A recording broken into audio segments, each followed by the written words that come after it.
श्री गुरुवे नमः। गुरुवे गौरचंद्राय राधिकाय तदालये कृष्णाय कृष्णभक्ताय तद्भक्ताय नमो नमः। नमो विष्णुपादाय कृष्णपृष्ठाय भूतले श्रीमद्भक्तिवेदान्त नारायणीति नामिने श्रीकृष्ण लीला कथने सुदाक्षं औदार्य माधुर्य गुणनिक्षुप्तं वरं वरेण्यं पुरुषं महन्तं नारायणं तं शिरसा नमामि। श्रीचैतन्यमनोभीष्टं स्थापितं येन भूतले स्वयं रूपः कदा मह्यं ददाति स्वपदान्तिकम् आजानुलम्बितभुजो कनकावदातो सङ्कीर्तनैकपित्रो कमलायताक्षो विशम्भरो द्विजवरो युधरं पालो वन्दे जगत्प्रियकरो करुणावतारो। नमो महावदन्याय कृष्णप्रेमप्रदायते कृष्णाय कृष्णतन्नाम्ने गौरद्विषे नमः। हे कृष्ण करुणा सिंधो दीनबन्धो जगत्पते गोपेशा गोपिकान्त राधकान्तो नमस्तुते। तप्तकाञ्चन गौराङ्गी राधे वृन्दावनेश्वरी वृषभानुसुते देवी प्रणमामि हरिप्रिये। वाञ्छाकल्पतरुभ्यश्च कृपासिन्धुभ्येव च पतितानां पावनेभ्यो वैष्णवेभ्यो नमो नमः। हरे कृष्ण कृष्ण कृष्ण हरे हरे हरे राम राम राम हरे हरे। हरे कृष्ण कृष्ण कृष्ण हरे हरे हरे राम राम राम हरे हरे। जय जय श्री राधे, जय जय श्री राधे श्याम। हरे कृष्णा, राधे राधे। तो हम सभी श्रीमद् भगवद गीता के दूसरे अध्याय का अध्ययन कर रहे हैं। तो हमने दूसरे अध्याय के 63 श्लोक तक हमने अध्ययन कर लिया था। आज हम 64 से स्टार्ट करेंगे। तो 54 श्लोक में अर्जुन जी ने भगवान कृष्ण से कुछ सवाल पूछे थे, जिसमें कि उन्होंने पूछा था कि एक स्थित प्रज्ञ जो व्यक्ति होता है वो उसकी क्या क्या कैरेक्टरिस्टिक्स होती हैं, सिम्टम्स क्या होते हैं। फिर उसने सेकंड क्वेश्चन पूछा था कैसे बोलता है वो, कैसे बोलता है यानी प्रोवोकिंग सिचुएशन में, विपरीत सिचुएशन में किस तरह से वो रिएक्ट करता है, किस तरह से अपनी इंद्रियों को कंट्रोल में रखता है। फिर पूछा था कि how does he control his senses, वो कैसे कंट्रोल करता है, अपनी इंद्रियों को किस तरह से वश में करता है, मतलब कैसे बैठता है। ये पूछा कैसे बैठता है वो, यानी अपनी इंद्रियों को कैसे कंट्रोल करता है। फिर चौथा क्वेश्चन ये पूछा था कि किस तरह से वो चलता है, हाउ डज ही वॉक। इसका मतलब ये था कि कैसे वो अपनी इंद्रियों को कंट्रोल करता है, इंद्रियों को किस तरह से विषय भोग से हटा करके भगवान में किस तरह से वो लीन रखता है। फिर जो 53rd श्लोक में हमने 63rd सॉरी उसमें हमने देखा था कि भगवान ने बताया कि जो व्यक्ति स्थित प्रज्ञ नहीं है वो किस तरह से गिर जाता है। प्रज्ञ व्यक्ति किस तरह से, जो नहीं है स्थित प्रज्ञ, वो कैसे गिर जाता है, ये बताया था भगवान ने। तो उसके भगवान ने 8 स्टेजेस बताई थी कल कि कौन कौन सी वो स्टेजेस हैं जिससे कि वो पतित हो जाता है, वो गिर जाता है। तो सबसे पहला भगवान ने बताया था कि सबसे पहला स्टेप जो होता है कि हम किसी चीज़ को हम देखते हैं, उसके बाद में हमारी उसमें आसक्ति होती है कि हमें देख के कोई चीज़ यदि अच्छी लगती है, फिर उसके बाद में हम कंटेम्पलेशन करते हैं, यानी उसके विषय में बार बार सोचना शुरू कर देते हैं। फिर सोचते सोचते कि जैसे कोई चीज़ हमने देखी और हमें लग रहा है ये मेरे घर पे कोई कहीं दुकान में जा रहे हैं, हमने कोई घड़ी देख ली मान लो कुछ भी, और हमने उसके बारे में सोचना शुरू कर दिया कि वाह बड़ी सुंदर है ये, मेरे पास आ जाए, विचार करना शुरू कर दिया। फिर बाद में उससे एक अटैचमेंट सा हो जाता है। फिर बाद में हमें उसे बहुत ज़्यादा इच्छा हो जाती है, हमें तो चाहिए ही, वो चाहिए, कैसे भी करके चाहिए। फिर बाद में यदि नहीं मिल पाती है तो फिर या तो मिल जाती है या नहीं मिल पाती। मिल जाती है तो और लगता है और बेटर चाहिए, डिज़ायर बार बार भोगने का डिज़ायर होता है। और नहीं मिलता है तो आता है गुस्सा कि क्यों नहीं मिली, है ना। फिर बताया था फिर उससे क्या होता है बाद में नेक्स्ट श्लोक में बताया था भगवान ने। फिर जैसे आपको गुस्सा आता है तो आपका बुद्धि नाश हो जाती है, बुद्धि नाश हो जाती है तो आपकी समझने की शक्ति जो होती है वो ख़त्म हो जाती है, क्या अच्छा है क्या बुरा है वो नहीं सोच पाते, क्या धर्म है क्या विधर्म वो नहीं सोच पाते हम। और फिर बाद में हमें लगता है फिर दिमाग की बुद्धि नाश हो, बुद्धि का नाश हो जाता है, फिर कुछ भी इंटेलिजेंस होता है वो आपका समाप्त हो जाता है, तो आप कुछ भी सोच नहीं पाते हो, बस आपको लगता है कि मुझे तो वो वस्तु चाहिए ही चाहिए, बस एनी हाउ मुझे उसका भोग करना है। फिर बाद में उससे क्या होता है कि आप यहाँ से आपका पतन शुरू हो जाता है, 5 स्टेप तक तो पतन होना शुरू हो जाता है कि आपको वो कुछ भी करके वो चाहिए। फिर इसके बाद में क्या होता है, फिर आपकी बुद्धि का नाश हो जाता है, फिर आप कैसे भी करके वो चीज़ को, जो भी आपकी आज जिस चीज़ में भी आ सकती है उसको आप पाने का प्रयास करते हैं, फिर आपका हो जाता है फॉल डाउन। यानी ये हर किसी की स्टोरी है जिसका भी पतन होता है, क्रोध आता है, फिर बाद में आपका फॉल डाउन हो जाता है, मतलब आप गिर जाते हो, अंधकूप में गिर जाते हो। तो भगवान ने बताया कि यदि आपको कोई आंखें अभी किसी चीज़ को देख रहे हो, वहीं पे अपनी आँखों देखने तक तो ठीक है, लेकिन उसके बाद में उसका चिंतन करना ये बुरी बात है। तो आपको चिंतन से ही वहीं पे आप यू टर्न मार लो, जब आपको समझ में आ रहा है कि गलत दिशा में आप जा रहे हो तो तभी से आप अपने आप को पुश कर लो, बैक कर लो, तो आप बच जाओगे। जितना ज़्यादा आप अंदर घुसते जाओगे, धंसते जाओगे, तो फिर आप निकलना उस सिचुएशन में बहुत मुश्किल हो जाएगा। तो ये भगवान बता रहे हैं कि किस तरह से व्यक्ति गिरता है। फिर नेक्स्ट श्लोक हम लेते हैं आज 64 श्लोक में। राग देश विमुक्तेषु विषयानिन्द्रियश्चरन् आत्मवश्येर्विधेयात्मा प्रसादमधिगच्छति। तो श्री भगवान कह रहे हैं, किंतु समस्त राग तथा द्वेष से मुक्त एवं अपनी इंद्रियों को संयम द्वारा वश में करने में समर्थ व्यक्ति भगवान की पूर्ण कृपा प्राप्त कर सकता है। तो भगवान की कृपा कौन प्राप्त कर सकता है? जो अपने राग और द्वेष दोनों से मुक्त हो जाता है। राग तो हमें पता है कि कोई चीज़ हमें अच्छी लग रही है, उसके प्रति हमारी अट्रैक्शन होता है, आसक्ति हो जाती है, जिसकी वजह से क्रोध आता है नहीं मिलने पे। लेकिन यहाँ भगवान ने बताया द्वेष भी बुरा है। द्वेष यानी किसी से यदि हमें दुश्मनी हो जाती है तो वो द्वेष कहलाता है। फॉर एग्ज़ाम्पल, हमें मान लो हमारा कोई दुश्मन है, कोई व्यक्ति हमें पसंद नहीं है तो हमारी उससे दुश्मनी है, तो हम क्या करते हैं, उसने मेरे साथ कुछ बुरा किया है तो हम बार बार यही सोचते हैं कि इसने मेरे साथ इतना बुरा क्यों किया, कैसे किया। तो हम क्या करते हैं, पूरे टाइम होना क्या चाहिए हमारे दिमाग में, हमें बिठाना किसको चाहिए, भगवान को चाहिए ना। हमारे कृष्णा कॉन्शियसनेस का मतलब यही हुआ ना कि भगवान हमारे हृदय में, हमारे चित्त में विराजमान है। लेकिन होता क्या है, यदि हम किसी दुश्मनी करते हैं तो हम उस दुश्मन को, हमारा जो दुश्मन है उसको हम इतना इम्पोर्टेंट बना देते हैं और उसको अपने दिमाग में बिठा देते हैं। आप सोच के देखो, जब भी किसी से दुश्मनी होगी, किसी ने आपके प्रति कोई बुरा करा होगा, तो आप फुल टाइम वही सोचते रहोगे, इसने मेरे साथ ऐसा कर दिया, इसने मेरे को ऐसा किया, मैंने तो इतना अच्छा किया, इसने बुरा कर दिया, मैं इसे कैसे दुख पहुंचाऊं, या कैसे मैं इसको छोड़ूंगा नहीं या छोड़ूंगी नहीं, मैं इसके लिए वैसा करूँगी, ऐसा हम हमेशा सोचते रहते हैं ना। तो होता क्या है कि उस दुश्मन को हम इतना इम्पोर्टेंट बना लेते हैं, जो हमारी बॉडी का जो मेन पार्ट है, CPU जिसे कहते हैं, दिमाग है, उसमें हम उसको जगह दे रहे हैं। तो ये तो और भी भयंकर बात होगी। आसक्ति से चलो ठीक है, उसमें कोई द्वेष वाली भावना नहीं है ना, अपने लिए है कि मुझे चाहिए, मुझे। लेकिन यहाँ तो किसी के प्रति हम बुरा करने के लिए हम प्रयास कर रहे हैं, किसी को दुख देने का प्रयास कर रहे हैं, और उसको हमने जगह दी अपने दिमाग में, अपने मस्तिष्क में उसको स्थान दे रखा है। तो एक तरह से देखा जाए तो हमने उसको भगवान से भी ज़्यादा इम्पोर्टेंट बना दिया है। तो द्वेष और भी खतरनाक है। तो किसी से भी द्वेष नहीं करना चाहिए। द्वेष होता है, लेकिन उसको हमें इग्नोर करने का प्रयास करना चाहिए, क्योंकि हमें समझना चाहिए कि ये व्यक्ति कोई इतना इम्पोर्टेंट नहीं है मेरे लिए कि मैं इसको अपने जगह दूँ, अपने कॉन्शियस में उसको स्थान दूँ। इग्नोर मारने का कोशिश करना चाहिए, और ये तभी संभव है जब हम अपनी इंद्रियों को भगवान के विषयों में लगाएंगे, अन्यथा तो ये पॉसिबल हो ही नहीं सकता। हम अपनी इंद्रियों को कंट्रोल में नहीं कर सकते। भगवान बार बार ये चीज़ ही बताने की कोशिश कर रहे हैं कि इंद्रियों को वश में करने का एक ही उपाय है कि उन्हें सारी इंद्रियों को भगवान की सेवा में लगाया जाए।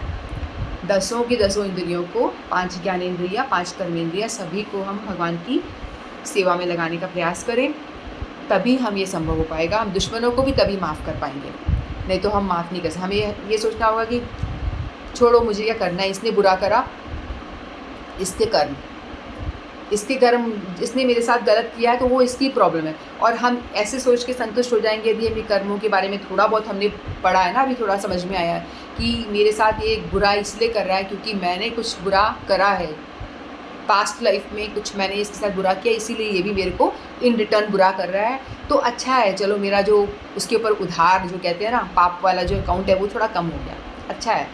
तो आप ऐसे करके अपने आप को संतोष कर लेंगे तो आपको गुस्सा नहीं आएगा, क्योंकि आपको लगेगा बढ़िया है ना, मेरा तो पाप वाला अकाउंट है, ख़त्म हो रहा है, ये मेरे साथ बुरा कर रहा है। तो इस सोच के आप द्वेष नहीं करेंगे किसी। यदि आपने द्वेष कर लिया तो फिर आपका फिर उसने करा फिर आपने करा, ये चलता रहेगा, ये अकाउंट जो है ख़त्म नहीं होगा। फिर आपके अकाउंट में फिर आप भी बुरा करोगे उसके साथ में, तो वो मतलब बढ़ते रहेगा, कम नहीं होगा। तो आपको खुशी इस बात की होगी, जो भक्त होगा जिसको दिव्य ज्ञान होगा, ज्ञान की प्राप्ति हो जाएगी, कर्मों का फंडा थोड़ा बहुत भी समझ में आ जाता है, तो वो किसी से द्वेष नहीं करता, खुद ही नहीं करता, क्योंकि उसको समझ में आ जाता है कि चलो ठीक है, ये मेरे साथ बुरा कर रहा है तो मेरे ही तो पाप कट रहे हैं।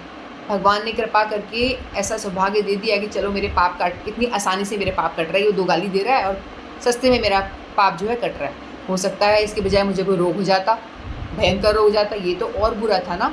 तो इससे तो बढ़िया है कि 2-4 गाली देके इसने निपटारा हो गया, तो भगवान की बड़ी कृपा है। तो वो हर तरह से वो खुश रहने की कोशिश करेगा और सोचेगा हर किसी को माफ़ करने के लिए उसका जो हृदय है वो भी ब्रॉड हो जाता है, अपने आप हो जाता है, क्योंकि उसे समझ में आता है कि मेरा ही किया धरा लौट के मेरे पास वापस आ रहा है ना। Every action has equal and opposite reaction, वो ये हमारे साथ कुछ भी ऐसा नहीं हो रहा है जो हमने नहीं करा हुआ है, हम करके आए हैं, इसीलिए हम बुरा भुगत रहे हैं। अगर हमारे साथ कुछ बुरा हो रहा है तो हमारा ही कर्म वो आ रहा है, तो हमें इस चीज़ की अगर पता हो जाएगा तो हमें किसी पे द्वेष होगा ही नहीं, किसी से गुस्सा आएगा ही नहीं। तो हम हमेशा द्वेष रहित और राग रहित, राग तो आसक्ति और दोनों से रहित होकर के आराम से जी पाएंगे। और ये पॉसिबल तभी है जब व्यक्ति कृष्ण भावना भावित हो, कृष्ण कॉन्शियस में अपना कर्म करता हो, तभी हो पाएगा, अन्यथा मुश्किल है। कई बार ऐसा होता है, कुछ लोग दिखाई देते हैं विषयी दिखाई देते हैं, विषयी यानी बहुत ऐश्वर्य में रह रहे हैं, जैसे अम्बरीश महाराज थे। अम्बरीश महाराज राजा थे, राजा के पास तो सब कुछ होता है, राजा के पास तो बड़ा ऐश्वर्य होता है, भोग की सब व्यवस्थाएं होती है ना।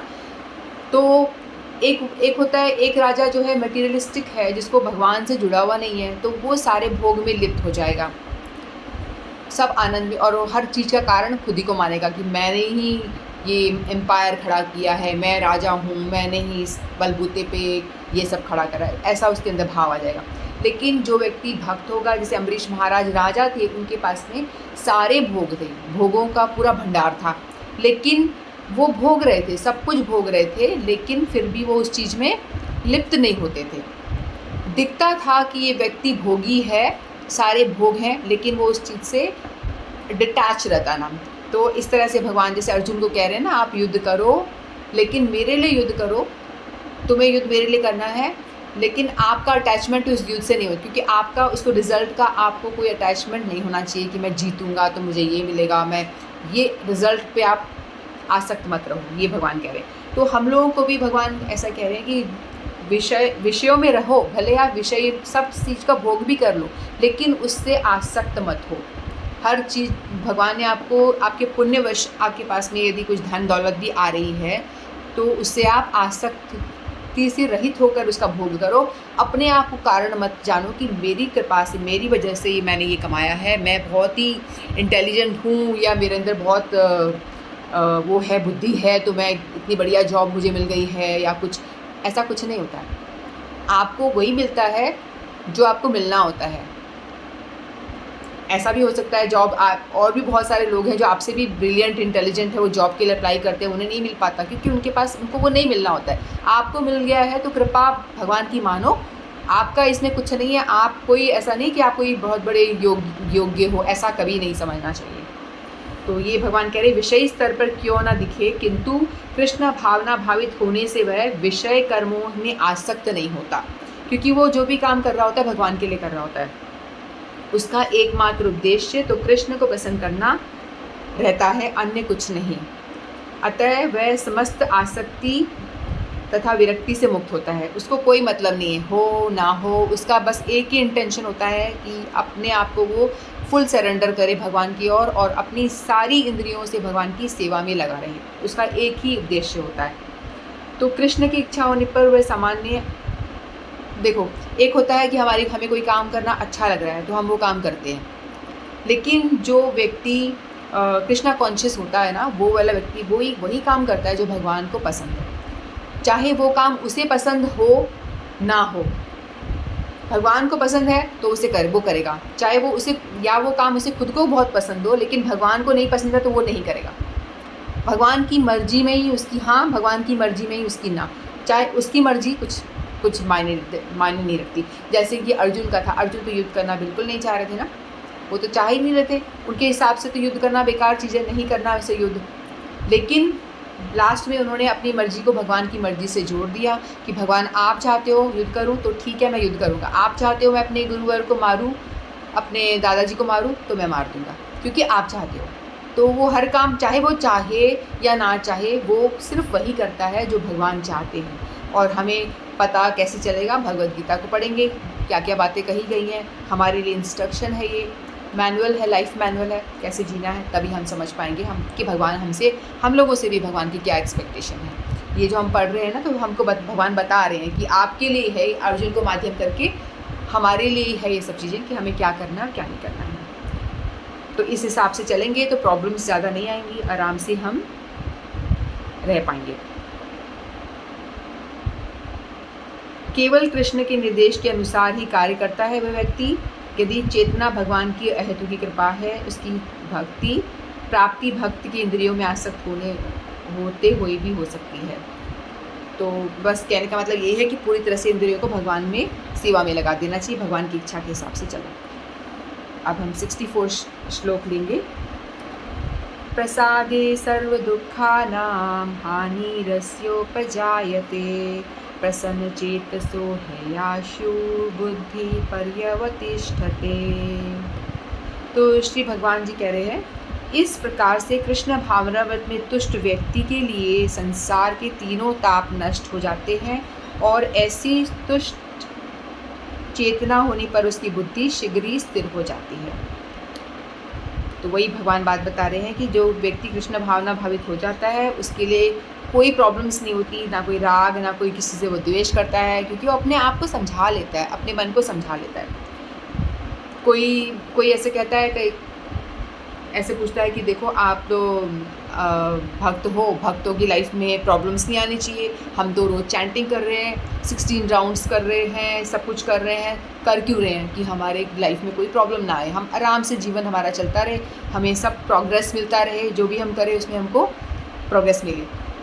तो ऐसा तो होता नहीं। तो हमने देखा है कि भक्तों के जीवन में भी प्रॉब्लम्स आते हैं, है ना, वो भी कभी कभी बीमार हो जाते हैं, एक्सीडेंट्स भी हो जाते हैं उनके।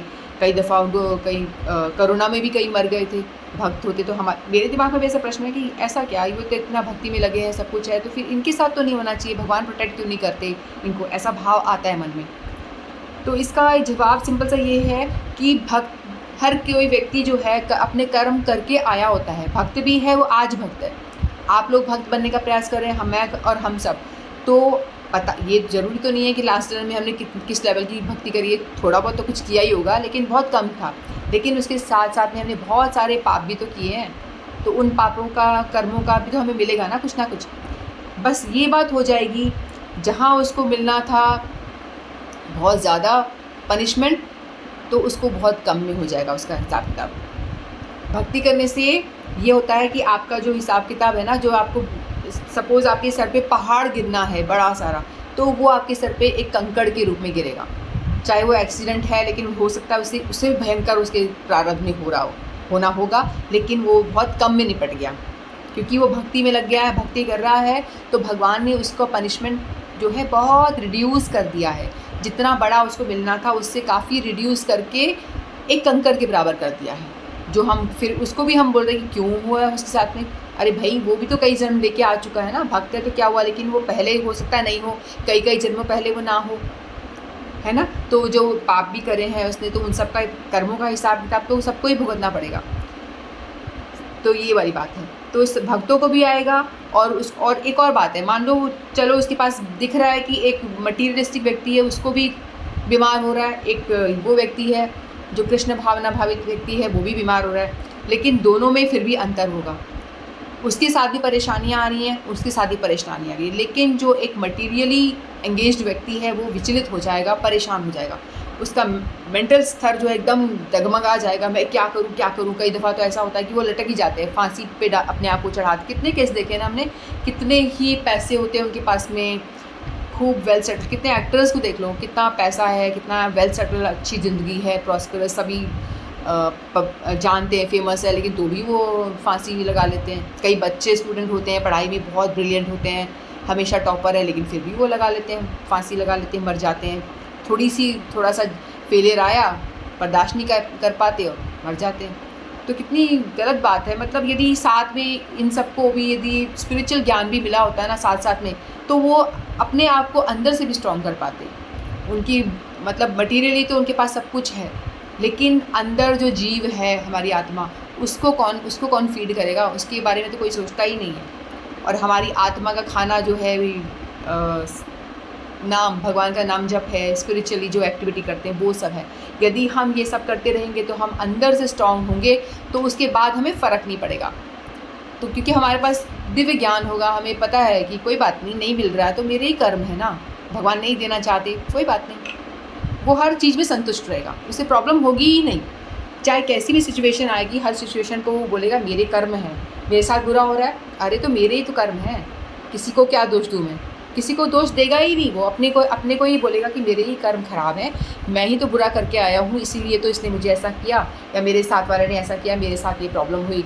फिर वो भक्त है तो उसके दिमाग में ये बात हो रही है, तो भगवान ने मुझे बहुत कम दिया है, मैं तो और ज़्यादा डिज़र्व करता हूँ, मेरे को तो और ज़्यादा मिलना चाहिए, लेकिन मुझे बहुत कम में भगवान ने टाल दिया है। तो हमेशा खुश रहेगा वो, विपरीत सिचुएशन में भी खुश रहेगा, और हैप्पी सिचुएशन में बोलेगा भगवान मैं इस लायक नहीं हूँ, मुझे इतना सारा क्यों दे दिया, मैं तो आपका बहुत बहुत धन्यवाद। तो हर तरह से वो संतुष्ट रहेगा, कोई प्रॉब्लम नहीं होती। यदि कोई देखा है कभी कोई भक्त है तो कोई इस तरह से आत्महत्या करता है, नहीं करता, क्योंकि वो दिव्य ज्ञान में स्थित है। यदि वो सचमुच का भक्त है तो, ढोंग करने वाले की बात नहीं कर रही, जो कोई चोला पहन के आ जाते वो नहीं, जो सच में प्रैक्टिस कर रहा है, चाहे वो अंदर से ऊपर से राजा के कपड़े पहना हुआ हो, वेल ड्रेस्ड हो, लेकिन अंदर से यदि उसकी स्पिरिचुअली कनेक्टेड है ना, तो ये भक्ति जो होती है अंदर की बात है, दिखावे की बात नहीं होती। हम अंदर कितना, हम अपने अंदर देख सकते हैं कि हम क्या कर रहे हैं, कितना हम अंदर से स्ट्रॉन्ग हो रहे हैं, हम विचलित हो रहे हैं कि नहीं हो रहे, कोई प्रॉब्लम। तो इस तरह से यदि कोई होता है तो उसको कुछ भी हिला नहीं सकती, कोई प्रॉब्लम हिला नहीं पाएगी, हर चीज़ में वो सम रहेगा। और भक्तों की लाइफ में प्रॉब्लम्स, कोई पूछता है कि भाई भक्तों की लाइफ में, जैसे मैंने पूछा अभी बताया कि प्रॉब्लम्स क्यों आ रही हैं, तो वो इसी तरह से है जैसे कोई मर्सिडीज़ कार चल रही है, एक उबड़ खाबड़ रोड पे एक मर्सिडीज़ चल रही है और एक टेम्पू चल रहा है। जो मटेरियल व्यक्ति है वो टेम्पू में बैठा हुआ है, उसको झटके लग रहे हैं, धाड़ धाड़ गिरे जा रहा है, वो इधर उधर हिले जा रहा है। लेकिन जो मर्सिडीज़ में बैठा है वो भी उसी रोड से जा रहा है, उतने ही झटके लग रहे हैं उसको, लेकिन वो उसको फील नहीं हो रहे, उसको कुछ भी फील नहीं हो रहा, क्योंकि मर्सिडीज़ कार है ना। वैसे ही जो भक्त होता है उसका जो कॉन्शियस होता है मर्सिडीज़ की तरह हो जाता है, उसे झटके जो भी आते हैं वो अरे कुछ नहीं, इग्नोर, हर चीज़ को इग्नोर मार देता है, उसे प्रॉब्लम होती ही नहीं है किसी भी चीज़ में, क्योंकि उसको दिव्य ज्ञान मिल जाता है। उसका जो ये दिमाग है, कॉन्शियस, वो एकदम से रीसेट हो जाता है, बराबर एकदम चार्ज हो जाता है, रीसेट हो जाता है, तो उससे किसी चीज़ की प्रॉब्लम नहीं होती। प्रॉब्लम्स उसकी लाइफ में भी आती है, उसके में भी आती हैं, लेकिन फ़र्क सिर्फ इतना ही है कि वो झटके उसको महसूस नहीं होते, और बाकियों को थोड़ा सा भी झटका हो चिल्लाना शुरू कर, अरे मेरे साथ क्या हो गया, अरे मैं मर गया, वो एकदम चिल्लाना शुरू कर देगा। इसीलिए हमें स्पिरिचुअली कनेक्ट होना चाहिए, बच्चों को भी सिखाना चाहिए कि आगे जाके वो फेलियर के लिए भी रेडी हो, सक्सेस के लिए तो ऑफकोर्स हो ही, लेकिन ऐसा तो नहीं है लाइफ में सक्सेस ही मिलता रहता है, फेलियर भी तो आते ही हैं। कोई ऐसा दावा नहीं कर सकता कि मेरे बच्चे को सिर्फ भगवान सक्सेस ही दे, नहीं, पॉसिबल नहीं है, क्योंकि भगवान ने बनाया ही दुखालय है, तो यहाँ दुख आएंगे ही, लेकिन हम अपने बच्चे को इतना स्ट्रॉन्ग बनाएं कि वो दुख भी आए तो विचलित ना हो, क्योंकि अगर वो जप करता है तो जप, भगवान के नाम में बहुत पावर है, भगवान से भी ज़्यादा पावर है। तो आप नाम जप करेंगे तो आपके अंदर वो पावर, जितना ज़्यादा आप करेंगे आप उतने स्ट्रॉन्ग अंदर से बनते जाएंगे, कोई प्रॉब्लम आपको टच नहीं करेगी। आप करेंगे फिर आप अपने आप देखेंगे ये चीज़ को। एक और ले लो क्या, कितना लेंगे, 66 लोग नास्ति बुद्धिरुक्तस्य न च युक्तस्य भावना न च भाव्यतः शांति प्रशांतस्य कुतः सुखम। तो इसमें भगवान कह रहे हैं जो कृष्ण भावना व्रत में परमेश्वर से संबंधित नहीं है उसकी न तो बुद्धि दिव्य होती है और न ही मन स्थिर होता है। इसके बिना शांति की कोई संभावना नहीं है। शांति के बिना सुख हो भी नहीं सकता, हो भी कैसे सकता है। तो वही बता रहे भगवान, कृष्ण ही यज्ञ तथा तपस्या के उत्तम फलों के एकमात्र भोक्ता है और समस्त ब्रह्मांड के स्वामी हैं तथा वे समस्त जीवों के असली मित्र हैं, तभी वे वास्तविक शांति मिल सकती है। तो आगे हम चैप्टर्स जब पढ़ेंगे तो हमें आएगा कि जो भी हम देवी देवताओं की पूजा करते हैं, यज्ञ तप कुछ भी हम करते हैं, तो अल्टीमेटली क्या होता है, वो जो यज्ञ जो भी है ना, इनडायरेक्टली भगवान कृष्ण को ही जाता है, उनको ही मिलता है। कोई यदि सपोज़ कोई किसी ने कोई माता जी का कोई यज्ञ करा या कोई ब्रह्मा जी का या गणेश जी का किसी का भी करा, लेकिन उसको वो जो फल है वो जो देवी देवता है वो भी सीधे भगवान को ही अर्पण कर देता है, भगवान को ही ऑफर कर देता है। फिर भगवान यदि उनसे हमने कुछ मांगा, डिमांड करी कि भगवान किसी एक विशेष डिमांड के लिए हमने भौतिक प्राप्ति के लिए हमने कुछ करा है यज्ञ वगैरह, तो हमें लगता है कि उस पर्टिकुलर देवी देवता ने हमको कुछ दे दिया, हमने ये व्रत करे तो हमें ये मिल गया, हमें पुत्र चाहिए था, हमने ये वाले व्रत करे तो हमको ये हम पुत्र मिल गया। तो ये पुत्र हमें लगता तो है कि उस देवी देवता ने दिया है जिसका भी हमने किया, लेकिन ये देते वो भगवान के थ्रू ही है। भगवान ही उसको पावर दे देते हैं, ठीक है तुमको मैंने ये पावर दिया है, आप इसको यूज़ करके लोगों की इच्छाएं पूरी कर सकते हो। तो अल्टीमेटली आता उन्हीं से ही है, सभी देवी देवताओं के पास में पावर भी उन्हीं से ही आता है। ये आगे चैप्टर्स में हम पढ़ेंगे। तो भगवान यहाँ बता रहे हैं कि सारे यज्ञ और तपस्या के उत्तम फल जो है उसका भोक्ता मैं ही हूँ। जब लोगों को समझ में आएगा कि मैं ही भगवान हूँ, भाई मान लो। पहली बात तो यदि हम मानेंगे ही नहीं तो ये सब पढ़ने का कोई अर्थ ही नहीं है ना। यदि हम भगवान को, कृष्ण को हम भगवान मान रहे हैं, तभी तो उनकी वाणी पे विश्वास होगा। जब हमें लगेगा एक साधारण पुरुष, कई लोग तो भगवान को साधारण ऐतिहासिक पुरुष समझ लेते हैं। बहुत सारे लोगों से मैं बात करती हूँ तो ऐसे बोलते हैं, अरे जैसे मोदी है ना वैसे ही वो भी हुए हैं कृष्ण भगवान, जैसे अभी मोदी है वैसे एक टाइम पे कृष्ण भगवान हुए थे। तो बड़ी अजीब लगता है, बहुत ही दुख होता है ये सुन के, ऐसी बातें सुनते हैं तो कि ऐसा कोई कैसे बोल सकता है, भगवान कोई इंसान से कैसे कंपेयर कर सकते हैं कोई। तो थोड़े दिन बाद में जाकर के मोदी जो है वो भी काफ़ी टाइम पे जाके मोदी की पूजा हो जाएगी। क्या भाई, ऐसे थोड़ी ना होता है। भगवान ने रास रचाया, भगवान ने तो इतना रास रचाया, तभी तो आज लोग कलयुग में इतने लोग लड़की लड़का लेके घूम रहे हैं। अरे भाई, भगवान का रास और हम लड़की लड़का वाला जो यही प्रेम बहुत डिफरेंट है। भगवान की आत्मा से आत्मा का मिलन, एक भक्त की आत्मा का मिलन भगवान की आत्मा से मिलन है।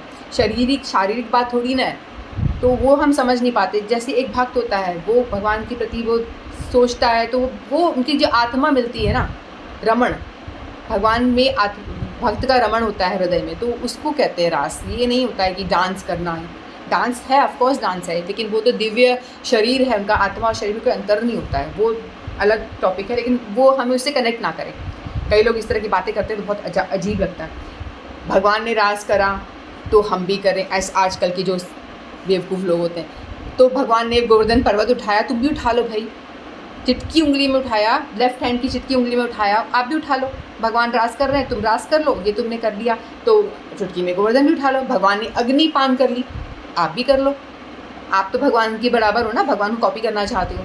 और भगवान ने तो फिर कालिए नाग पे डांस करा, आप भी कर लो। आप छोटे से सांप पे कर लो, चलो उसको छू ही लो।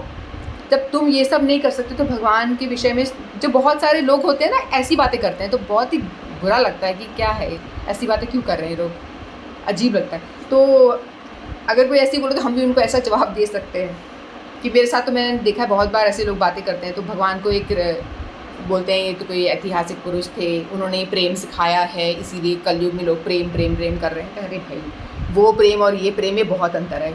इस आजकल के प्रेम होता है मैं तुझे ये दूँ तू मुझे वो दे, लेन देन वाला प्रेम होता है। और वहाँ पे प्रेम की भाषा परिभाषा विपरीत है। तू मुझे तुझसे कुछ नहीं चाहिए, मैं ही तुझे दूँ, बस मेरा प्रियतम कैसे खुश रहे वो देखना है, बस तुमसे मुझे कुछ नहीं चाहिए, मुझे आपको देना है, बस। दोनों में देने की भावना रहती है। भगवान कृष्ण भी अपने भक्तों को देने के लिए तैयार रहते हैं, भक्त भी अपने आप को पूरी तरह सरेंडर करने को तैयार हैं। भक्त और भगवान का मिलन, दिस इज़ कॉल्ड रास। रास का मतलब ये होता है, ये नहीं है कि लड़की लड़का डांस करे, वो रास नहीं होता है। भक्त और भगवान का मिलन को रास कहते हैं। तो भगवान ये इसमें बता रहे हैं कि किस तरह से मन को कंट्रोल करना है, कृष्ण भावना भावित होकर के कंट्रोल करना होता है। मन की चंचलता का एकमात्र कारण अंतिम लक्ष्य का अभाव है। अंतिम लक्ष्य का अभाव जो मटेरियल लोग हैं उनको तो पता ही नहीं है, तो वो क्या उनका लक्ष्य होगा, कुछ भी नहीं है। और जो कृष्ण से संबंध ना रखकर कार्य में लगा रहता है वह निश्चय ही सदा दुखी और अशांत रहेगा। भले ही वह जीवन में शांति या आध्यात्मिक उन्नति का कितना भी दिखावा क्यों ना करे, कृष्ण भावनावत स्वयं प्रकट होने वाली शांतिमय अवस्था है जिसकी प्राप्ति कृष्ण से संबंध से ही हो सकती है। भगवान बार बार एक ही चीज़ बता रहे हैं कि भाई तुम्हें सुखी होना है तो मुझसे जुड़ो। बार बार एक ही बात हम देख रहे हैं ना, हर श्लोक में भगवान एक ही चीज़ को प्रयास कर रहे हैं, एक ही चीज़ कहने का कि उपाय ही नहीं है, दूसरा कोई उपाय ही नहीं है, आप खुश हो जाओ।